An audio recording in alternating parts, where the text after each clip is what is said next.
사도 바울은 신약 성경 14편을 기록을 했습니다. 히브리서를 포함해서 14편을 기록을 했는데 그 중에서 10편의 편지가 교회에 보낸 편지입니다. 지난주까지 살펴본 이 빌립보서 같은 경우에도 빌립보 교회 공동체에 보낸 편지죠. 이렇게 교회에 10편의 편지를 보냈고 나머지 4편은 개인에게 보낸 편지입니다. 디모데 전후서, 디도서, 빌레몬서 이렇게 4편은 개인에게 보낸 편지죠. 그 중에서 디모데 전후서, 디도서는 목회 서신이라고 합니다. 목회 서신이라고 하는 이유가 무엇인가 하면 바울이 디모데나 디도와 함께 동역하면서 교회를 개척하여 그리고 교회를 개척한 이후에 디모데나 디도가 그 개척한 교회에서 목회를 했고 그런 목회자에게 편지를 보냈기 때문에 목회 서신이다 이렇게 부릅니다. 목회 서신이라고 부르지만 목회자에게만 보내는 편지는 아니겠죠. 우리는 모두 다 왕 같은 제사장이고 그리고 하나님 나라의 백성이죠. 그렇기 때문에 주님 앞에 우리가 제사장으로 주의 백성으로 어디에 있든지 무엇을 하든지 살아가야 합니다. 우리가 주님 앞에 주의 제사장으로 서야 되기 때문에 어떤 개인에게나 아니면 목회자에게만 보내는 편지가 아니라 우리 모두에게 보내는 편지로 받고 그리고 말씀을 읽으셔야 됩니다. 바울이 디모데에게 편지를 보냈는데 바울이 이 편지를 쓴 시기가 언제인가 하면 로마 감옥에서 풀려난 이후에 이 편지를 썼습니다.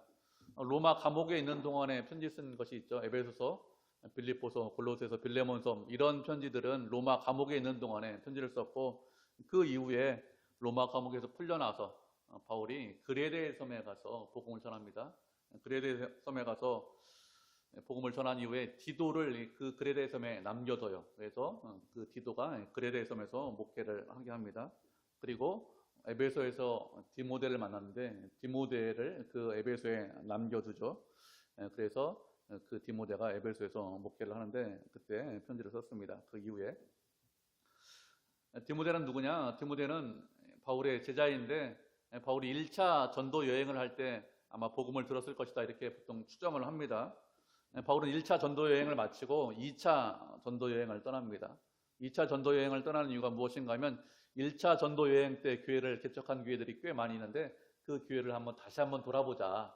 그 교회들이 어떻게 지내고 있는지, 잘 자라고 성장하고 있는지, 믿음을 잘 지키고 있는지 이런 것들을 돌아보기 위해서 2차 전도 여행을 계획하고 전도 여행을 떠납니다. 그래서 바울 일행이 루스드라와 더베에 도착했는데 그때 2차 전도 여행 때 디모데를 만납니다.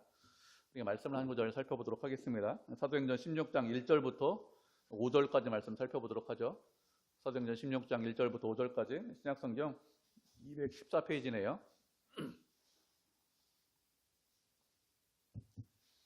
사도행전 16장 1절부터 5절까지 한 절씩 교독하고 마지막 절 합독하도록 하겠습니다. 16장 1절 제가 먼저 읽도록 하죠. 바울이 더베와 루스드라에도 이름에 거기 디모데라 하는 제자가 있으니 그 어머니는 믿는 유대 여자요 아버지는 헬라인이라.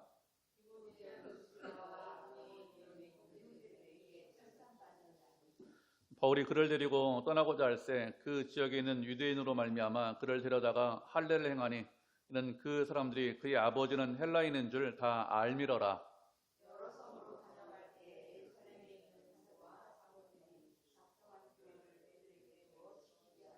네, 5절 같이 읽겠습니다. 이에 여러 교회가 믿음이 더 굳건해지고 수가 날마다 늘어가니라. 아멘.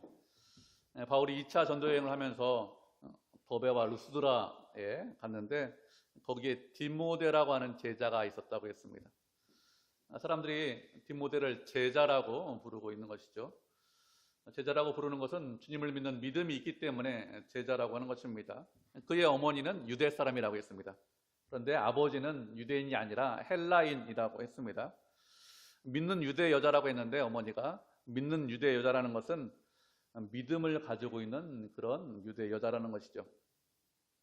유대인들은 어머니가 유대인이면 유대인입니다. 아버지가 아니라 어머니가 유대인이면 유대인이라고 인정합니다. 왜 그런가 하면 어릴 때 어머니로부터 가장 큰 영향을 받기 때문에 어머니가 유대인이면 그 자녀들도 다 유대인이죠.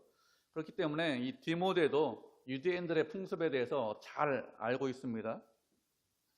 어머니가 믿는 여자이기 때문에 복음을 듣고 예수 그리스도를 믿었죠.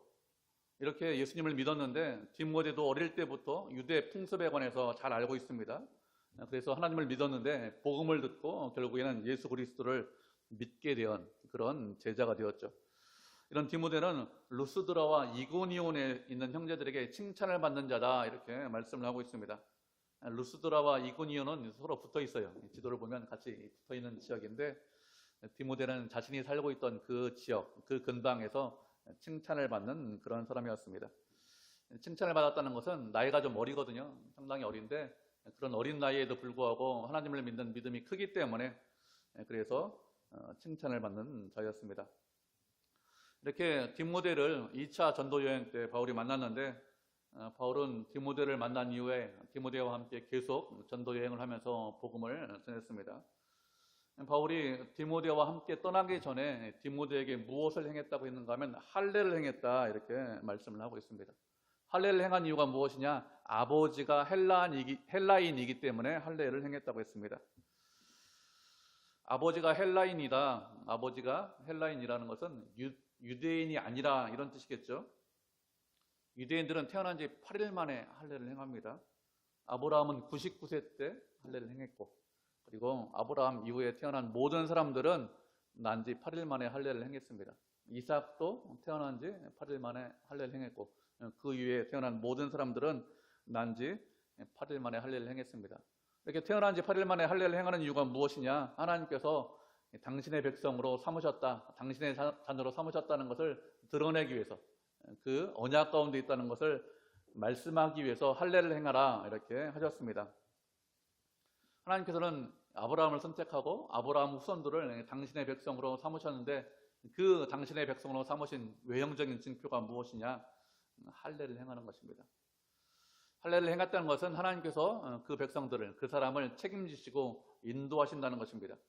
이렇게 할례는 하나님과의 언약이기 때문에 이스라엘 백성으로 태어난 사람들은 난 지 8일 만에 모두 다 남자들은 할례를 행했습니다. 혹시 사정이 있어도 못하는 경우도 있겠죠. 그런 경우에는 날짜를 미루어서 그렇게 할례를 행했습니다. 지금 우리는 어떻습니까? 지금 우리는 할례를 행하는 것이 아니라 세례를 받습니다. 세례는 할례와 의미는 동일해요. 우리가 구원받는 것은 믿음으로 구원받죠. 세례는 믿음을 가지고 있는 사람들이 저는 하나님 나라의 백성입니다, 하나님을 사랑합니다, 이런 것을 공식적으로 드러내는 것, 그것이 세례입니다. 하나님의 백성이 되었다, 하나님의 자녀가 되었다, 무슨 뜻인가 하면 하나님께서 책임지시고 인도하신다는 것입니다. 하나님께서는 당신의 백성을 책임지십니다. 하나님께서는 당신의 백성을 끝까지 인도하십니다. 주님의 은혜와 사랑 가운데 거하게 하십니다. 우리가 살면서 좀 실수할 수 있어요. 살면서 잘못된 길로 갈 수 있습니다. 그렇지만 어떻게 하죠? 끝까지 사랑하시고 끝까지 책임지십니다. 끝까지 책임지시기 때문에 결국에는 바른 길로 돌아오게 하십니다. 이렇게 하나님의 백성이라는 것을 드러내기 위해서 사람들이, 이스라엘 백성들이 할례를 행했는데 바울이 디모데와 전도여행을 떠나기 전에 할례를 행하라고 한 것은 하나님의 언약 때문에, 하나님의 백성이라는 것을 드러내기 위해서, 그래서 할례를 행한 것은 아닙니다. 그 당시 거짓 교사들이 있었는데 거짓 교사들은 우리가 구원받는 것은 믿음으로만 구원받는 것이 아니라 육체적으로 할례를 행해야, 할례도 함께 행해야 구원받을 수 있다, 이렇게 주장하는 이런 거짓 교리를 가르치는 그런 교사들이 많이 있었습니다. 이런 거짓 교사들이 있고 그리고 거짓 가르침이 있기 때문에 디모데에게 할례를 행하지 않아야 될 것 같은데 바울은 오히려 할례를 행했습니다. 디모데에게 할례를 행한 것은 구원 때문에 할례를 행한 것이 아니죠. 구원은 말씀드린 대로 믿음으로 구원을 받습니다. 다른 어떤 것으로도 구원받지 못해요. 우리의 선행이나 우리의 열심이나 우리의 노력 이런 것으로 구원받는 것이 아니라 믿음으로 구원받습니다. 디모데에게 할례를 행한 것은 복음을 더 잘 전하기 위해서 이렇게 할례를 행한 것입니다. 디모데는 아버지가 헬라인이다 이렇게 했습니다. 어머니는 유대인입니다. 그래서 자기는 스스로 유대인이다 이렇게 생각을 하고 있어요. 유대 풍습에 대해서 잘 알고 있습니다. 그런데 아버지가 헬라인이기 때문에 어릴 때 할례를 행하지 않았습니다. 이런 디모데에 대해서 유대인들은 어떻게 생각하느냐?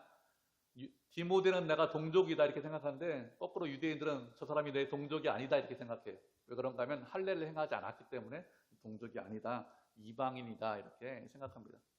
그래서 이 디모데가 유대인들에게 접근해서 복음을 전하는 것이 상당히 어렵습니다.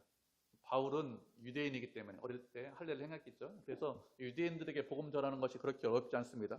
쉽게 접근할 수 있는데 디모데는 그렇게 쉽게 접근해서 복음을 전하지 못했습니다. 그래서 할례를 행한 것입니다. 유대인들에게 접근해서 쉽게 복음을 전하기 위해서 그렇게 했죠. 그렇게 할례를 행한 이후에 디모데는 바울과 함께 전도 여행을 떠났습니다. 바울 일행이 2차 전도 여행 때 빌립보에 가서 복음을 전했습니다. 우리가 알고 있죠. 빌립보 마게도냐 지방 건너가서 복음을 전했고, 그리고 복음을 전한 이후에 이 데살로니가에 가서 이 마게도냐 지방에 있는 주도죠. 데살로니가 가서 복음을 전했는데 사도행전 말씀해 보니까 오랜 시간 동안 복음을 전하지 못해요. 세 일회 동안만 복음을 전합니다. 세 일회 동안만 복음을 전하고 다른 곳으로 가서 복음을 전했는데 왜 그런가 하면 유대인들이 박해를 너무 심하게 하니까 바울이 복음 전하지 못하고 다른 곳으로 도망가서 다른 곳에서 복음을 전했습니다. 이렇게 데살로니가에서 복음을 오랫동안 전하지 못했는데 이렇게 되니까 바울이 어떻게 했는가 하면 데살로니가 성도들을 위해서 디모데를 그 데살로니가 지방에 파송했습니다. 디모데는 그곳에서 바울을 대신해서 복음도 가르치고 성도들을 양육을 했습니다. 시간이 지나서 바울이 고린도에 가서 복음을 전했는데 이 고린도에서 복음을 전할 때 함께 복음을 전했습니다. 바울이 2차 전도 여행을 마치고 3차 전도 여행을 할 때 에베소에 가서 복음을 전했습니다. 에베소에서 복음을 전했는데 3년 동안 복음 전했습니다. 바울의 전도 여행 기간 중에서 가장 오래, 가장 길게 복음전을 전한 지역이 어디냐? 에베소에서 복음 전하고 목회를 했는데 3년 동안 목회를 합니다. 또 그것을 떠나요. 결국엔 나중에 로마 감옥에 가죠. 그걸 떠나서 목회자가 없으니까 어떻게 했는가 하면 디모데를 그곳에 파송해서 디모데가 그곳에서 목회를 할 수 있도록 합니다. 이렇게 디모데가 에베소에서 목회를 했는데 바울이 첫 번째가 아니라 두 번째 로마 감옥에 갇혔을 때 디모데가 로마로 가서 바울을 만납니다.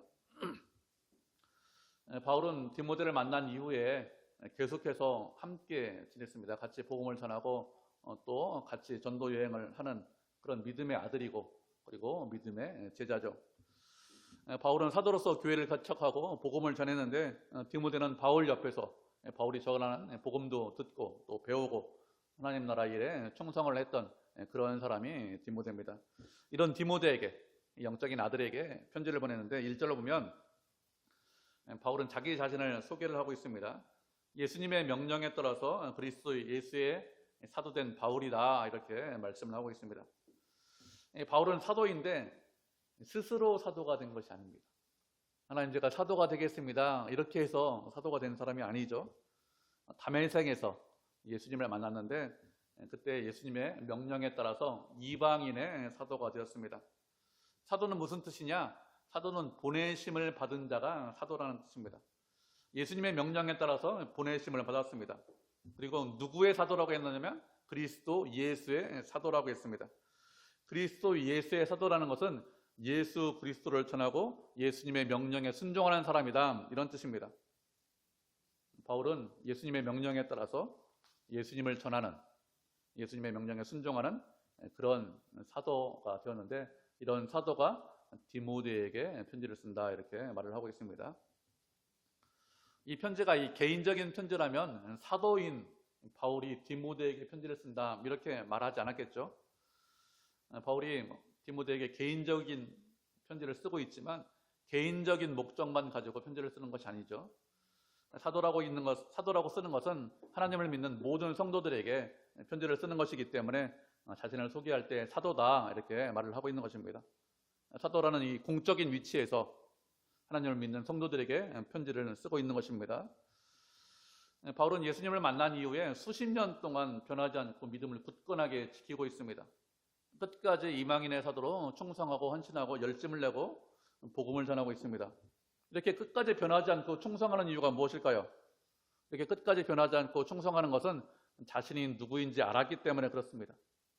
자신을 부르신 분이 누구이고 누구를 위해서 자신을 불렀는지 알고 있기 때문에 복음을 전하면서 많은 고난과 어려움이 있었지만 끝까지 그 사명을 감당하고 있는 것이죠.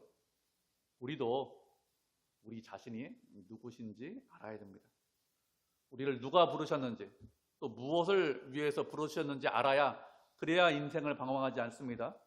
그렇지 않으면 살면서 방황해요. 하나님께서 우리를 부르셨습니다. 누구를 위해서 부르셨을까요? 그리스도 예수를 위해서 부르셨습니다. 바울은 사도이기 때문에 사도만 그리스도 예수를 위해서 부르신 것이 아닙니다. 우리도 마찬가지예요. 우리는 사도는 아닙니다. 사도라는 직분은 지금 없습니다. 그렇지만 우리를 성도로 부르셨습니다. 성도로 부르셨다는 것은 그리스도를 위해서 부르셨다는 것이고 그리스도를 위해서 구별하셨다 이런 뜻입니다. 우리는 누구냐? 예수님께서 우리를 불러주셨는데 예수님을 위해서 부르신 그런 사람들이죠. 예수님께서 우리를 부르신 것은 당신을 위해서 살라고 부르셨습니다. 당신을 위해서 살라고 부르셨다는 것은 저처럼 다 목사해라, 모든 사람들이 다 선교사 나가야 된다, 이런 의미로 부르신 것은 아닙니다. 그렇게 다 사역을 하라고 부르신 것은 아니지만 분명하고 확실한 것은 있습니다.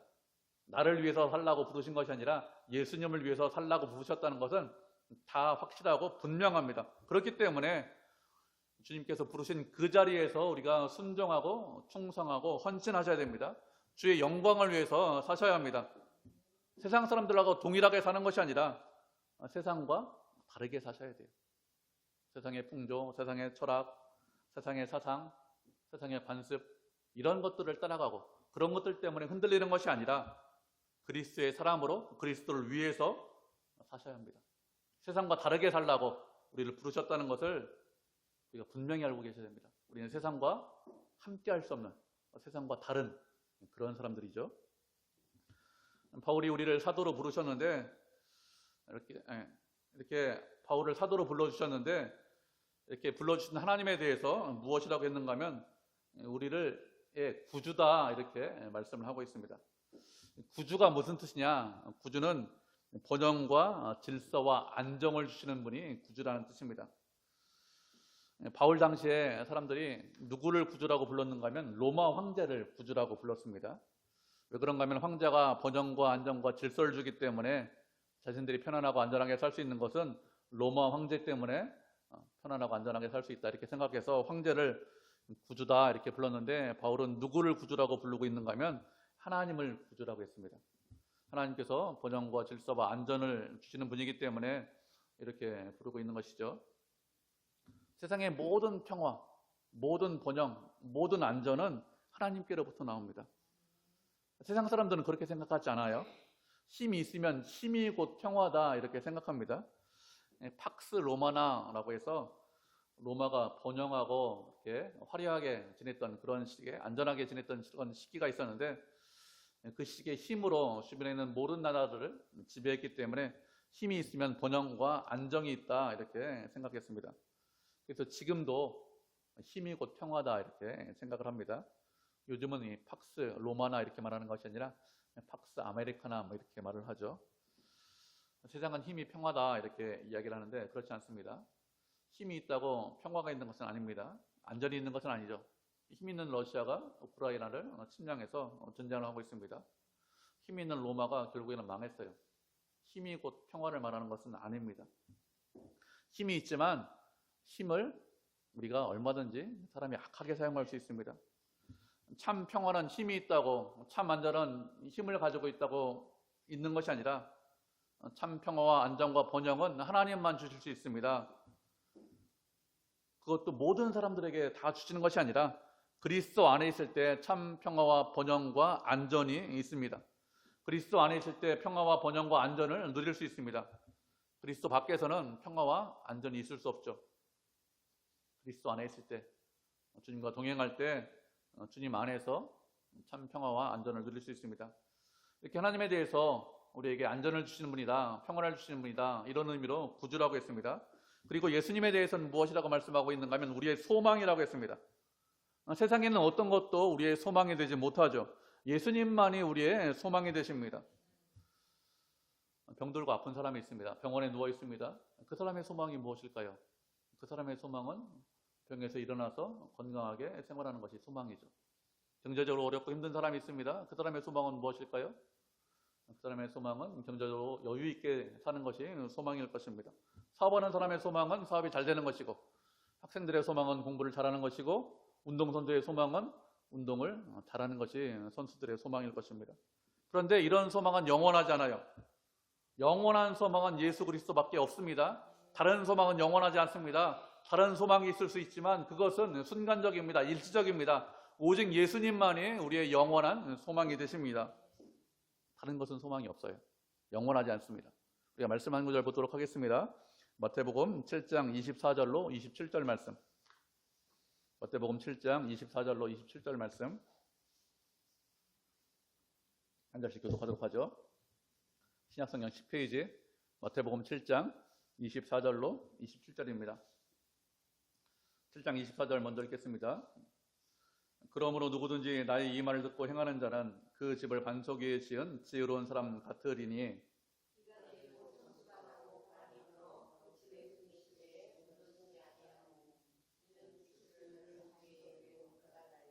나의 이 말을 듣고 행하지 아니하는 자는 그 집을 모래 위에 지은 어리석은 사람 같으리니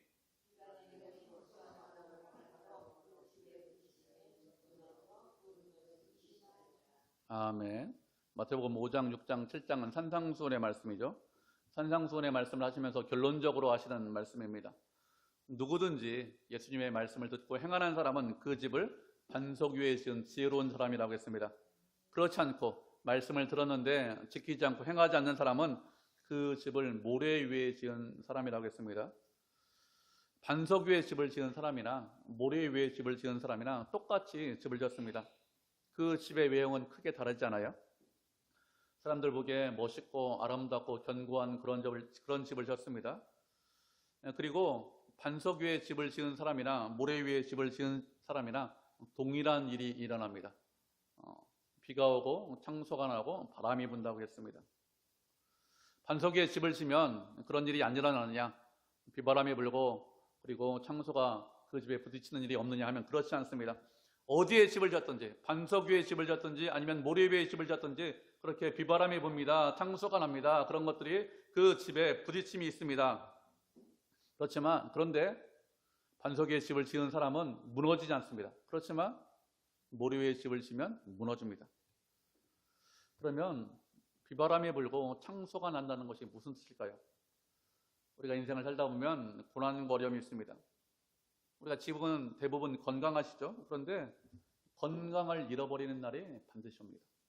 우리가 지금은 대부분 경제적인 활동을 할 수 있습니다. 그런데 경제적인 활동을 하지 못하는 날이 분명히 옵니다.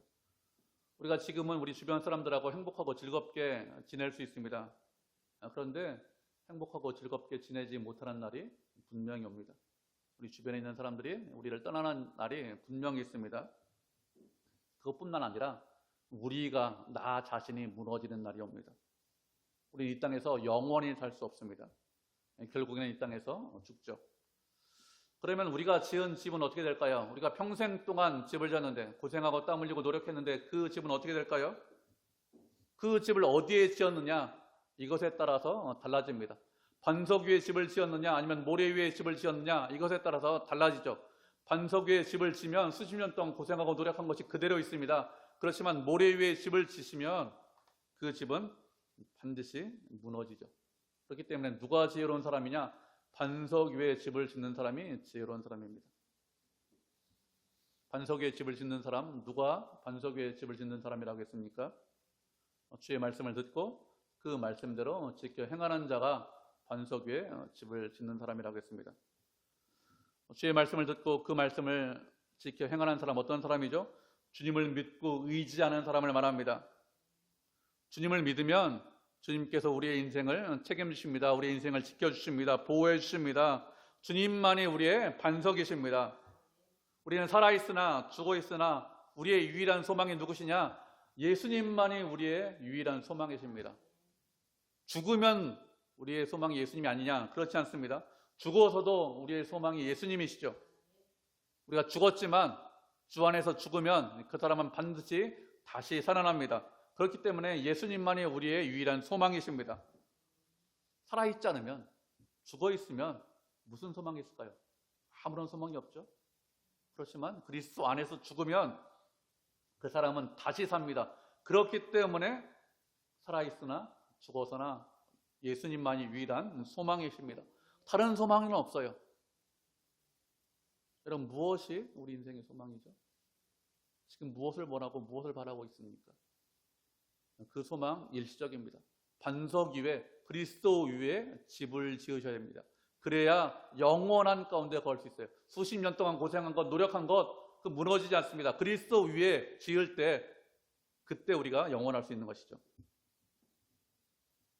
이렇게 예수님만이 우리의 유일한 소망이라고 고백한 바울은 2절을 보면 믿음 안에서 참 아들 된 디모데에게 편지를 한다고 했습니다. 디모데를 아들이다 이렇게 말을 하고 있습니다. 믿음 안에 있는 참 아들이다 이렇게 말을 하고 있는데, 바울은 결혼한 적이 없죠. 그렇기 때문에 아들이 있을 수 없습니다. 그렇지만 디모데를 믿음의 아들이라고 했습니다. 믿음의 아들이라는 것은 이 바울이 디모데의 영적인 아버지라는 뜻입니다. 우리가 주님을 믿는 믿음이 있는데 그 믿음은 주님께서 우리에게 주시는 거예요. 사람이 우리에게 주지를 못하죠. 베드로가 고백합니다. 주는 그리스도이십니다. 살아계신 하나님의 아들입니다. 이렇게 고백하자 예수님께서 무엇이라고 하십니까? 바요나 시몬아, 내가 복이 있다. 이것을 알게 한 것은 사람이 아니고 혈육이 아니고 하늘에 계신 내 아버지께서 이것을 알게 했다. 이렇게 말을 했습니다. 아무리 많이 교육받고 아무리 많이 훈련을 받아도 그리스도를 믿는 믿음이 생기느냐? 사람은 그것을 줄 수 없습니다. 믿음을 주시는 분은 누구냐? 하나님께서, 하늘에 계신 아버지 하나님께서 우리에게 믿음을 주십니다. 그렇게 하나님께서 믿음을 주시고 그 사람의 믿음을 시간이 지날수록 점점 굳건하게 하시는데, 그렇게 굳건하게 하시는 것은 주변에 사람들을 붙여주시는 것으로 굳건하게 하십니다. 디모데는 복음을 들었어요. 제자라고 있습니다. 그리스도에 대해서 알고 있습니다. 그런데 그 복음에 대해서 더 명확하게, 더 굳건하게, 확실하게 들은 것은 누구를 통해서 들었느냐? 바울을 통해서 더 명확하게 그리스도에 대해서 알았겠죠. 그리고 하나님 나라를 위해서 충성하고 열심을 내는 것 누구를 통해서 배웠습니까? 바울을 통해서 배웠습니다. 이렇게 하나님께서는 자신의 주변에 좋은 믿음의 사람을 붙여주셔서 그 사람의 믿음을 더욱더 굳건하게 하십니다. 바울을 통해서 디모데의 믿음이 더욱더 굳건하게 되었기 때문에 디모데를 믿음의 참 아들이다 이렇게 말을 하고 있는 것이죠. 우리도 디모데처럼 믿음의 참 아들, 이런 사람들이 되어야 됩니다.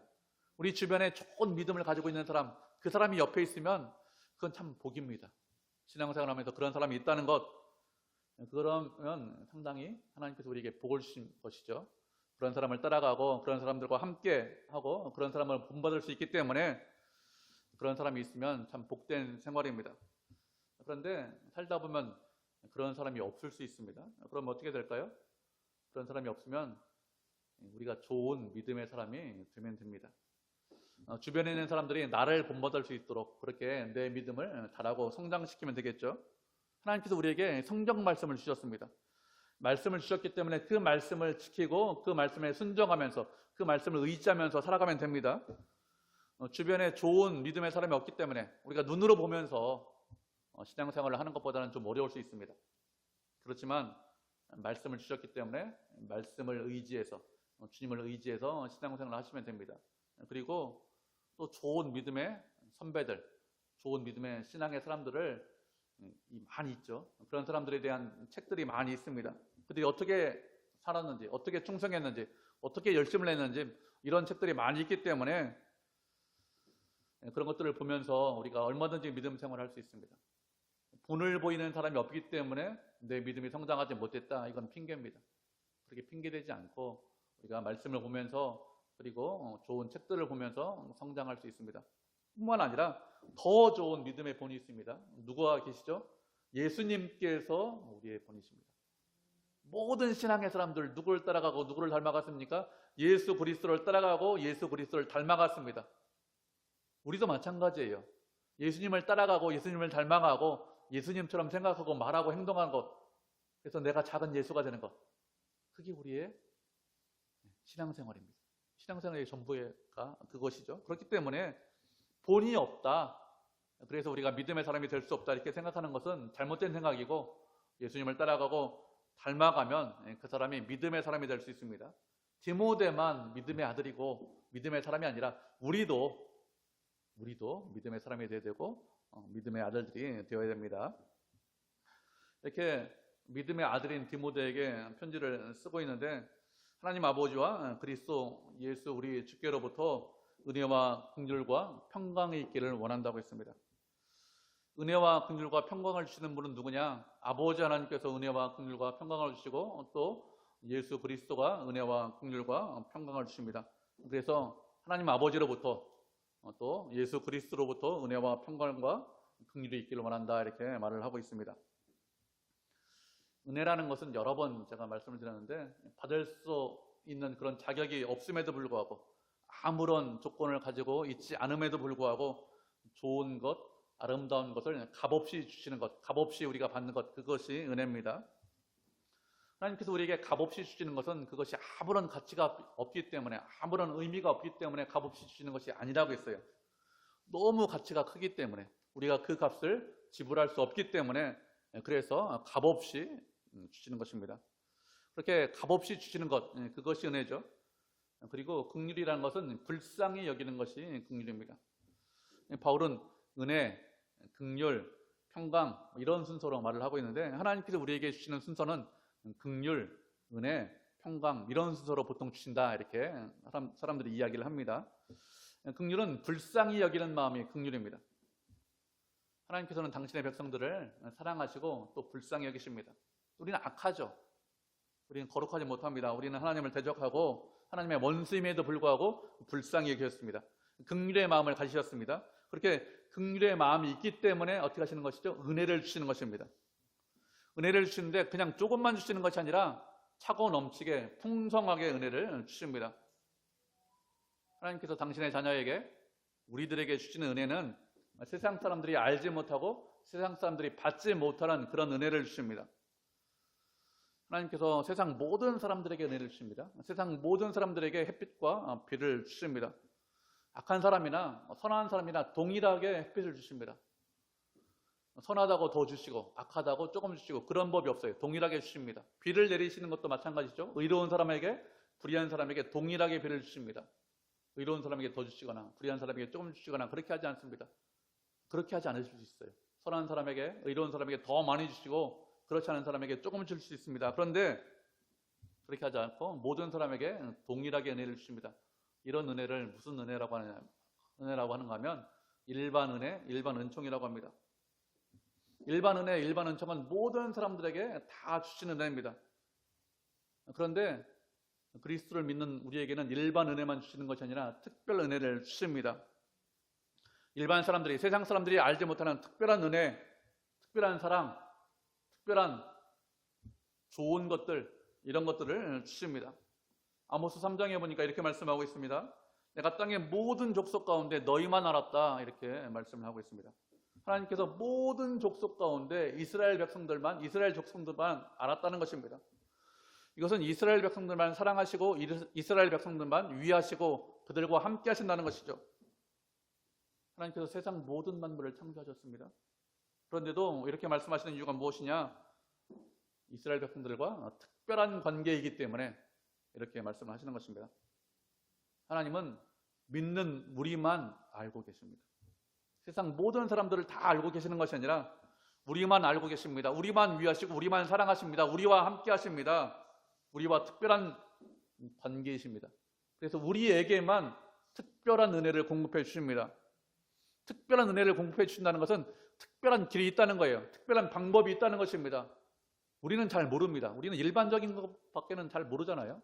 일반적인 길은 눈에 보이고 일반적인 은혜는 우리가 눈에 볼 수 있습니다. 그렇지만 특별한 길과 특별한 은혜는 우리 눈에 잘 보이지 않습니다. 그렇지만 하나님은 그렇지 않습니다. 우리가 알지 못하는, 우리가 눈으로 보지 못하는 특별한 길이 있고 특별한 은혜가 있습니다. 수많은 방법이 있어요. 그런 특별한 방법과 특별한 길을 가지고 은혜를 주십니다. 우리를 위하시고 우리만 사랑하십니다. 그렇게 우리를 위하시고 우리만 사랑하시는데 누가 우리를 대적할 수 있을까요? 어느 누구도 대적하지 못하죠. 하나님께서 우리를 사랑하시기 때문에, 우리를 위하시기 때문에 우리가 넉넉히 이깁니다. 질 수 없어요. 넉넉히 이깁니다. 주님께서 그렇게 풍성한 은혜와 풍성한 사랑으로 그렇게 은혜를 베풀어 주시기 때문에 우리가 넉넉히 이기고, 그렇게 풍성하게 은혜를 베풀어 주시면 그 은혜의 끝이 무엇일까요? 그 은혜의 끝이 평강입니다. 은혜가 차고 넘치기 때문에 우리가 어떤 상황에 처하든지 평안할 수 있습니다. 감옥에 있는 사도 바울이 고백했죠. 자신은 비천에 처할 줄도 알고 풍부에 처할 줄도 알는 일체의 비결을 배웠다고 했습니다. 내게 능력 주시는 자 안에서 내가 모든 것을 할 수 있다, 이렇게 고백을 했습니다. 바울이 이런 고백을 하는 이유가 무엇이죠? 은혜와 평강이 넘치기 때문에 그렇습니다. 은혜와 평강이 넘치면 누구든지 이런 고백을 할 수 있습니다. 감옥에 있어요. 어려워요. 힘들어요. 그렇지만 그것 때문에, 그런 환경 때문에 억눌리지 않았습니다. 그것 때문에 슬퍼하거나 낙심하지 않았습니다. 실망하지 않았습니다. 모든 환경을 뛰어넘고 은혜와 평강 가운데 거한다. 모든 것을 할 수 있다, 이렇게 고백을 했습니다. 감옥에 있으면서 평안할 수 있는 이유가 무엇이죠? 하나님께서 주시는 은혜가 넘치기 때문에, 결국에는 평안에 도달할 수 있기 때문에 이렇게 되는 것입니다. 하나님께서 주시는 평안이 없으면 어떻게 될까요? 하나님께서 주시는 평안이 없으면 늘 불안하죠. 내 인생을 내가 책임져야 된다, 이러면 얼마나 불안할까요? 우리가 미래를 알지 못합니다. 어떻게 살아야 되는지 길을 잘 모릅니다. 그러면 늘 불안하죠. 그렇지만 내 인생을 내가 책임지는 것이 아닙니다. 하나님께서 내 인생을 책임지십니다. 하나님께서 내 인생을 바르게 인도하십니다. 은혜로 이끌어 가십니다. 앞일을 모르지만, 무엇을 준비해야 되는지, 무엇을 해야 되는지 잘 모르지만, 그렇지만 은혜가 차고 넘칩니다. 그렇기 때문에 불안하지 않아요. 은혜의 끝, 풍성한 은혜의 끝이 무엇이냐? 우리가 평안한 가운데 거할 수 있는 것이죠. 우리는 은혜와 긍휼과 평강 가운데 거해야 됩니다. 은혜와 긍휼과 평강 가운데 거해야, 그래야 이 땅에서 평안하게 신앙생활을 할 수 있습니다. 그래야 이 땅에서 주의 영광을 위해서 살 수 있습니다. 그렇지 않으면 어떻게 주의 영광을 위해서 살까요? 살지 못하겠죠. 늘 불안한데 어떻게 주님의 영광을 위해서 삽니까? 하나님께서는 은혜와 긍휼과 평강을 주시는 분입니다. 또 예수님께서도 은혜와 긍휼과 평강을 주십니다. 누구에게 주시죠? 그리스도 예수 안에 있는 자에게 주십니다. 모든 사람들에게 주시는 것이 아니라 특별한 은혜를 주시는데, 그리스도 예수 안에 있는 사람들에게 특별한 은혜를 주십니다. 세상 어떤 곳에도, 세상 누구에게도, 세상 무엇에도 은혜와 긍휼과 평강이 없습니다. 오직 그리스도 안에 있을 때, 주님과 함께할 때, 주님과 동행할 때 은혜와 긍휼과 평강이 있습니다. 그렇기 때문에 우리는 언제나 주님 안에 계셔야 돼요. 주님과 함께 하셔야 됩니다. 주님과 동행하셔야 됩니다. 그래서 은혜와 긍휼과 평강 가운데 거하고, 은혜와 긍휼과 평강을 누리고, 주님께서 주시는 것들을 감사하고 또 주께 영광 돌리는 그런 성도, 그런 교회가 되기를 주님의 이름으로 축복을 드립니다.